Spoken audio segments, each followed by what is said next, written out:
I should have known the moment I walked through those revolving glass doors that I didn't belong here. At least, that's what my sister's eyes told me when they landed on my boots. The Plaza Hotel in Manhattan. Marble floors so polished I could see my reflection. Crystal chandeliers hanging like frozen waterfalls from ceilings that seemed to touch the sky. And me, standing in the middle of it all, still wearing the flannel shirt I'd thrown on at 4 a.m. to check on the cattle before my flight. The lobby smelled like money, that specific scent of expensive perfume mixed with fresh flowers and something else I couldn't name. Something that whispered, "You don't belong here," with every breath. Rebecca saw me before I saw her. I know, because I heard her voice cut through the gentle murmur of the lobby like a knife through butter. Oh God, she actually came. I turned. There she was, my sister, hair straightened and highlighted to perfection, wearing a cream-colored dress that probably cost more than my truck payment. Behind her stood her husband Richard in a suit that fit him like it was painted on, and my brother James, his lawyer smile already forming on his face, the kind of smile that isn't really a smile at all. Mom stood slightly behind them, clutching her pearls. She wouldn't meet my eyes. I walked toward them, my boots making soft squeaking sounds on the marble. Each step felt louder than the last. I watched Rebecca's nose wrinkle as I got closer, watched her take a half step back like I was carrying something contagious. "Hi, Becca," I said. She didn't hug me, didn't even offer her hand. Instead, she looked me up and down, her gaze lingering on every wrinkle in my shirt, every scuff on my boots, the simple canvas bag slung over my shoulder. "You came straight from the airport?" Her voice was tight, controlled, the way you talk to a child who's misbehaved in public. "Looking like that? Had to check the herd this morning. Flight was tight." Richard laughed. Actually laughed. "The herd. Christ, I forget you're still doing that. Still doing that. Like my life was a phase. Like I was supposed to have grown out of it by now." "We have a dinner reservation," Rebecca said, already turning away. "In the hotel restaurant. Try to, I don't know, brush yourself off or something before we go in." The restaurant was all dark wood and low lighting, the kind of place where the waiter describes each dish like he's reciting poetry. We were seated at a round table near the window, overlooking Fifth Avenue. The city glittered outside like someone had spilled diamonds across black velvet.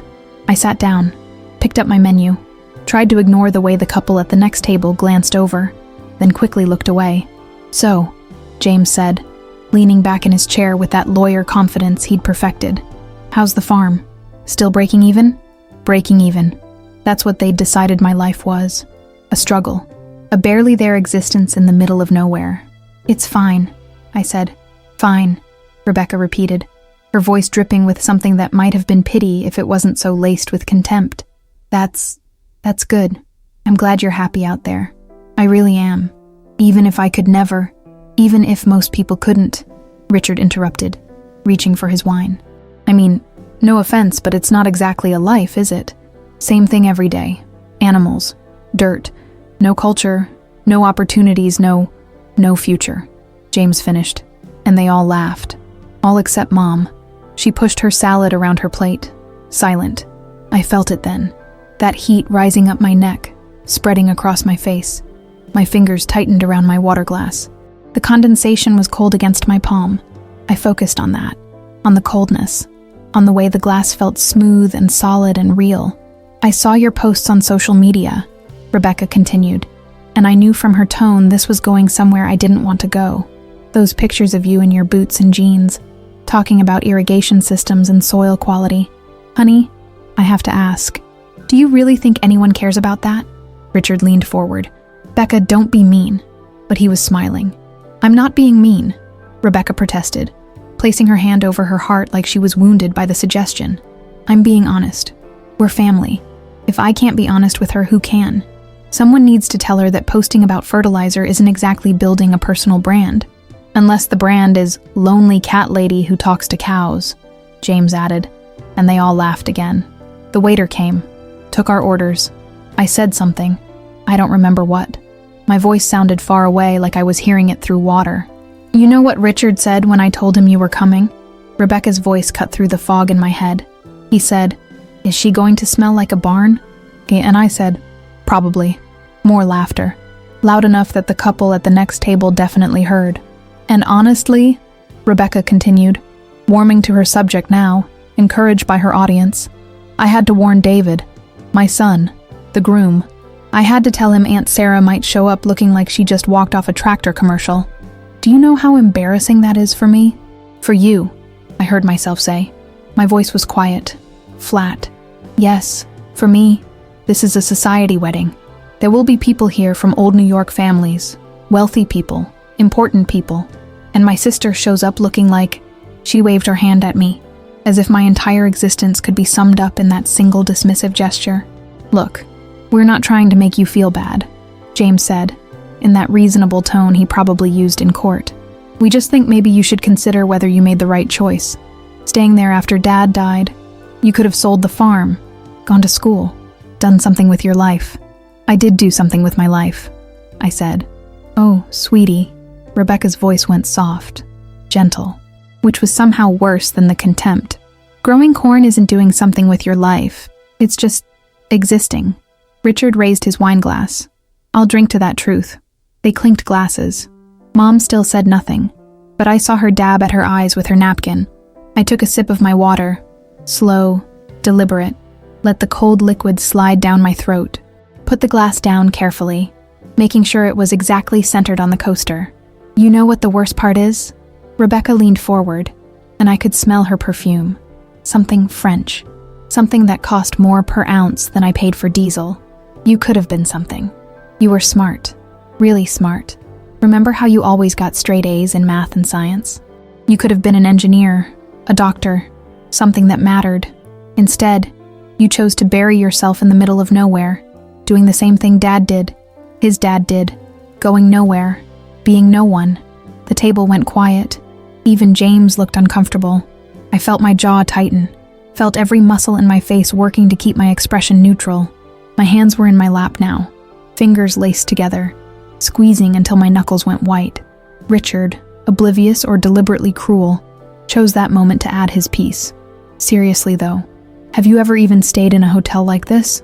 I mean, the rooms start at $800 a night. Do you even know what that's like? Having money for nice things? Richard, Mom finally spoke, her voice barely a whisper. What?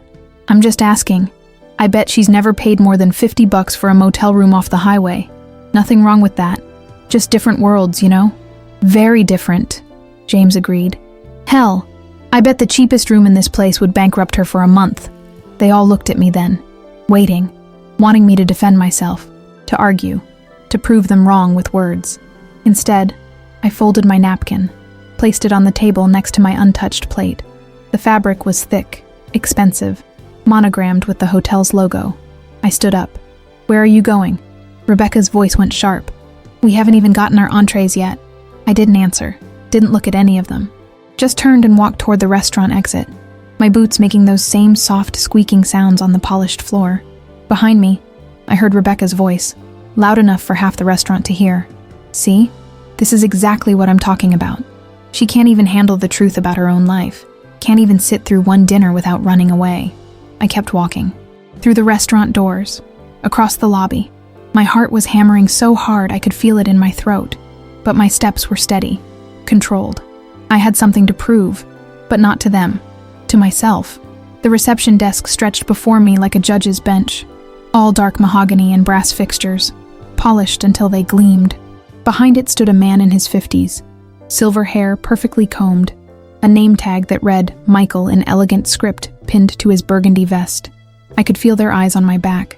Rebecca and her entourage had followed me out of the restaurant, maintaining just enough distance to pretend they weren't following at all. But they were watching, waiting to see what the poor farm girl would do next. My boots clicked against the marble as I approached the desk. Each step felt like a choice. Turn around and leave. Prove them right. Or keep walking. Keep my spine straight and my chin level and do what I came here to do. Good evening, ma'am. Michael's voice was professionally warm, the kind of warmth that costs $800 a night. How may I assist you? Behind me, I heard Rebecca's heels, getting closer. I didn't turn around. I'd like to book a room, I said. My voice came out steady, calm, nothing like the storm raging inside my chest. Of course. Michael's fingers moved across his keyboard with practiced efficiency.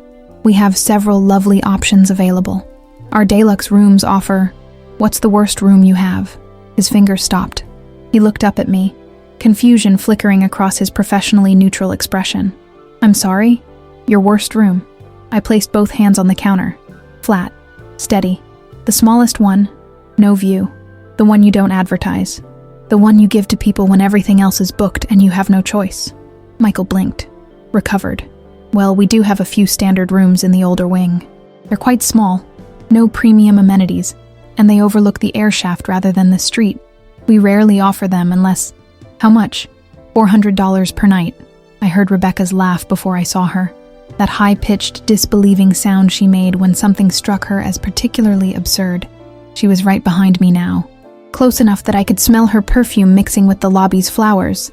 "You can't be serious," she said. $400? Sarah, that's almost $3,000 for a week. You can't afford that." I didn't turn around, kept my eyes locked on Michael's face. "If I pay for a week in that room right now, will you give me your best suite for free?" The silence that followed was so complete I could hear the fountain trickling in the lobby's center, could hear someone's luggage wheels squeaking across the floor somewhere far away, could hear my own heartbeat thundering in my ears. Then Rebecca's laughter exploded. Loud, unrestrained, the kind of laugh that makes other people stop what they're doing and look. Oh my God, this is priceless. Did everyone hear that?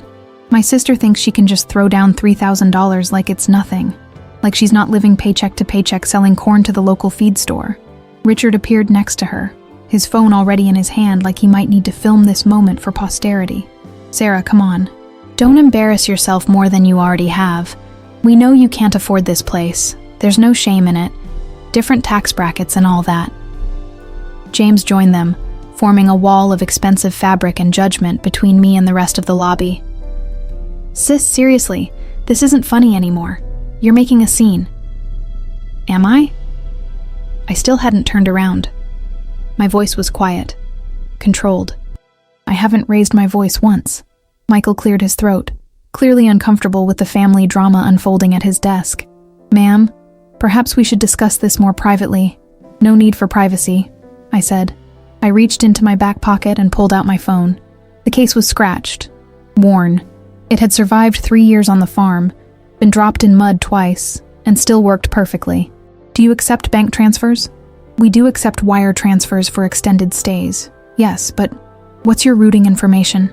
Rebecca was circling around now, trying to see my face, trying to make me look at her. "Stop it. Just stop. You're making yourself look pathetic. Everyone is staring." She was right about that. A couple checking in at the other end of the desk had paused their transaction to watch. A bellhop had frozen mid-step with someone's suitcase. Even the pianist in the corner seemed to be playing softer, like he didn't want to miss what happened next. My thumb moved across my phone screen. 3 taps, and I was in my banking app. Another tap, and the business account appeared. The one I never told them about. The one they never asked about. "The total is $2,800 for 7 nights, Michael said carefully, watching me with a mixture of curiosity and concern. "But ma'am, perhaps you'd like to reconsider. Your routing number," I repeated. He told me. I entered it. My fingers didn't shake. Not once. Rebecca leaned over my shoulder, trying to see my screen. I tilted it slightly away, not to hide it, but because her breath was hot on my neck and I needed space to think. "This is insane," she hissed. "You're going to drain whatever pathetic savings account you have just to prove some stupid point. And for what? You still won't get that suite. That's not how hotels work." I looked at Michael. Really looked at him. His eyes were kind beneath the professional mask. Tired, maybe. Like he'd seen too many scenes like this play out in this lobby over the years. "If I make this payment right now," I said slowly, clearly, making sure Rebecca heard every word, "will you honor the agreement? Worst room for a week? Best suite given to me at no charge?" Michael glanced past me at Rebecca, at Richard filming with his phone, at the small crowd that had gathered. Then he looked back at me. Something shifted in his expression. A decision made. "Yes, ma'am. If you make that payment, the presidential suite is yours." "She can't," Rebecca said, but her voice had changed. Less certain now. A hairline crack in her confidence. I tapped confirm. The app made a soft chime. Payment processing. 1 second. 2. 3. The sound of Rebecca's breathing seemed louder than it should be. 4 seconds. 5. Michael's computer dinged. He looked at his screen. His eyes went wide. Just for a moment. just a flash, before professional neutrality slammed back down like a curtain. But I saw it. "Payment received," he said quietly.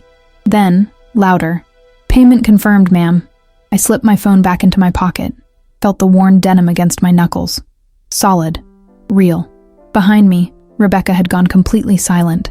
I turned around, looked at her face, watched the confusion chase itself across her features like clouds across a cornfield before a storm. Watched her mouth open, close, open again without sound. Richard's phone was still recording. His hand had dropped slightly though, the camera angle now pointing at the floor. James had taken a step back, his lawyer brain clearly working overtime, trying to process what had just happened. Mom was crying, quiet tears running down her powdered cheeks, leaving dark trails through her makeup. And me? I felt nothing. No triumph, no satisfaction. Just a cold, clear certainty settling into my bones like frost. I turned back to Michael. "I'll take the room I paid for. The worst one. I don't need the suite." His mouth opened slightly. "But ma'am, you won the—" "I know what I won." My voice was steady as bedrock. "Give the suite to my mother. She's in room 412. Upgrade her. On the house, like you promised." "Sarah," Mom's voice broke on my name. I picked up the key card Michael had placed on the counter with trembling hands. Room 412. The worst room in the Plaza Hotel. Exactly where I belonged. Not because I couldn't afford better, but because I chose it. The key card felt light in my hand. Plastic and possibility. I should have walked away right then. Headed to the elevator. Left them standing there with their questions and their shock and their suddenly uncertain faces. But Rebecca's voice stopped me. "Wait." Just one word, but the tone had changed. The mockery was gone. In its place was something I hadn't heard from my sister in 15 years. Confusion. I turned. Slow. Deliberate. Let her see my face. Let her see that I wasn't angry. Wasn't upset. Just done. "How?" She took a step closer. Her heels clicked once against the marble. "How did you just pay $3,000 like it was nothing? You're a farmer. You sell corn and soybeans and—" "Corn and soybeans," I repeated. My voice was soft, almost gentle, the way you talk to someone who's just realized they've been wrong about something fundamental. "Is that what you think I do?" Richard had lowered his phone completely now. James had moved closer, his lawyer instincts fully engaged, probably already trying to calculate how I could have that kind of liquid cash available. Michael stood behind the desk, watching with the carefully blank expression of someone trained never to react to guest drama. But his fingers had stopped moving across his keyboard. He was listening. Everyone was listening. "I grow corn," I said, each word precise, measured. "I grow soybeans. I raise cattle. That's what you see in the pictures on social media. That's what you think my life is." Rebecca opened her mouth, closed it. "But that's not my business." I felt something shift inside me. A door opening that I'd kept locked for so long I'd almost forgotten it was there. That's just what I do with my hands while my mind does the real work. The lobby had gone quiet again. Or maybe it had been quiet all along, and I was only now noticing. The pianist had stopped playing entirely. "I don't sell corn, Rebecca. I sell the technology that helps farms grow more corn with less water, less fertilizer, less waste. I design irrigation systems controlled by artificial intelligence that reads weather patterns and soil moisture levels in real time. I build drones that can survey 500 acres in an hour and tell you exactly which plants need attention and which ones don't." Her face had gone pale beneath her makeup. "I develop software that manages entire farming operations, planting schedules, harvest predictions, equipment maintenance, supply chain logistics, and I sell these systems to industrial farms across 12 states, farms that operate on scales you can't even imagine." James found his voice first. "You're saying you run a tech company? Agricultural technology, precision farming systems." I tilted my head slightly. "Morrison Agricultural Solutions. Maybe you've heard of it? We were featured in Forbes last year. Second fastest growing ag tech startup in the Midwest." The silence that followed was so complete, I could hear Rebecca's breathing. Fast. Shallow. Richard's hand had started to shake. Just slightly. Enough that his phone trembled. "The company is worth $47 million, I continued. My voice hadn't risen, hadn't changed inflection at all. Flat. Factual. I own 62% of it outright. The rest is split between my partners and investors." Michael made a small sound, barely audible. When I glanced at him, He was staring at his computer screen like he'd just seen something that confirmed every word I'd said. 47? Rebecca couldn't finish the sentence. Million, I finished for her. Yes. Mom's crying had stopped. She was just staring at me now. Mascara streaked down her face. One hand still clutching her pearls like they were the only solid thing in a world that had suddenly stopped making sense. But you never said anything. James's voice had lost all its lawyer smoothness. In 15 years you never mentioned, you never asked. 3 words. Simple. True. Not once in 15 years did any of you call me and ask how my business was doing. You saw pictures of me in muddy boots and made assumptions. Decided I was failing. Decided I was barely surviving. And you know what? I let you believe it. Rebecca's mouth opened and closed like a fish drowning in air. I didn't need to prove anything to you, I said. I was busy building something real while you were busy judging me for building it in a place you didn't understand. I looked at Michael. His professional mask had cracked slightly. There was respect in his eyes now. Real respect. Which suite would you like, Ms. Morrison? His voice had changed too. More formal. The tone reserved for guests whose names appear on membership lists for exclusive clubs. I let the question hang in the air for a moment. Let them all absorb what was happening. What had already happened. I told you, I said quietly. Give the suite to my mother. I'll take the room I paid for. But you earned. I know what I earned. I met his eyes. Held them. And I'm choosing the small room with no view, because that's all I need. It was never about the room. Rebecca made a sound. Something between a gasp and a sob. I looked at her one last time.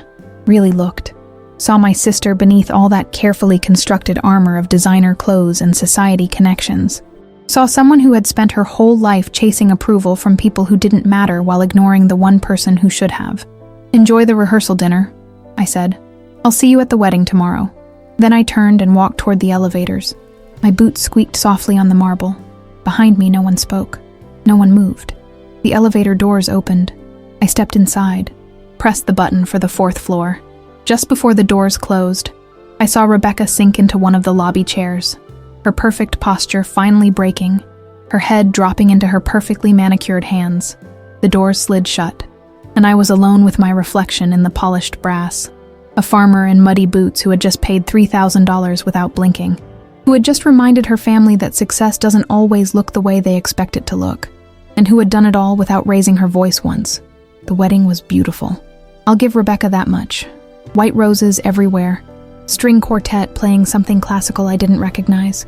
Chairs draped in silk that probably cost more than most people's monthly rent. I sat in the back row wearing a simple navy dress I'd bought years ago for a business conference. Nothing fancy. Nothing that screamed look at me. Just clean lines and quiet dignity. Rebecca saw me when she walked down the aisle. Her eyes found mine for just a second. She looked away first. During the reception, I watched them. My family. Rebecca laughing too loud at her society friends' jokes. James checking his phone every few minutes, probably searching my company name, trying to verify if what I'd said was true. Richard avoiding eye contact entirely. Mom tried 3 times to approach me. Each time I was suddenly very interested in the flower arrangements, or needed to visit the restroom, or found someone else to talk to. I wasn't being cruel. I was being clear. The breaking point came during the toasts. Rebecca stood up, champagne glass trembling slightly in her hand, and started talking about family, about how important it is to support each other, to understand each other. Her voice cracked when she looked in my direction. I took a sip of water, put the glass down, looked at her until she had to look away. After the cake was cut, she found me by the bar, alone. Probably planned it that way. Sarah, please, can we talk? I turned to face her. Waited. I didn't know. About your business. About how successful you are. You never told anyone. You never asked. But we're sisters. We're family. You should have... Family doesn't humiliate each other in hotel lobbies, I said quietly. Family doesn't laugh when someone walks in wearing work clothes. Family doesn't spend 15 years making jokes about someone's choices without ever once asking if those choices led somewhere good. Her eyes filled with tears. Real ones this time. We can start over, she whispered. Can't we? I can do better. I will do better. I looked at her. Really looked. Saw the little girl who used to share a bedroom with me, who used to braid my hair before school, who left home at 18 and never really came back. Maybe, I said, but not today, not this week, not because I proved I have money. If you want to know me, really know me, it has to be because you care about who I am, not what I'm worth. I set my empty glass on the bar, turned to leave. Sarah, wait. Enjoy your son's wedding, Rebecca. It really is beautiful. I left before she could say anything else. Walked out through the lobby where it all started. Michael was at the desk. He nodded at me with genuine respect. 3 days later, back home, I got an email from James. Long, apologetic, full of excuses disguised as explanations. I stared at it for a full minute. My cursor hovered over the reply button. Then I closed my laptop. Some things don't deserve a response. Some lessons need to be learned in silence. I walked out to the south field where my newest drone was running diagnostics. Watched it hover above the crops, its sensors reading data I'd spent 5 years developing.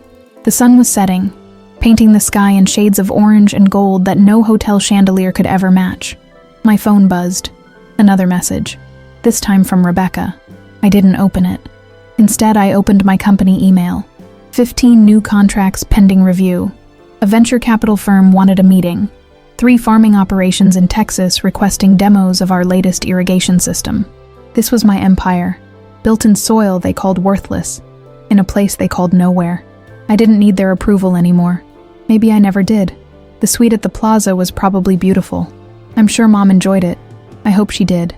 But my room, that small room with no view, overlooking nothing but an air shaft, I slept better there than I had in years. Because I wasn't trying to prove anything anymore. I already had.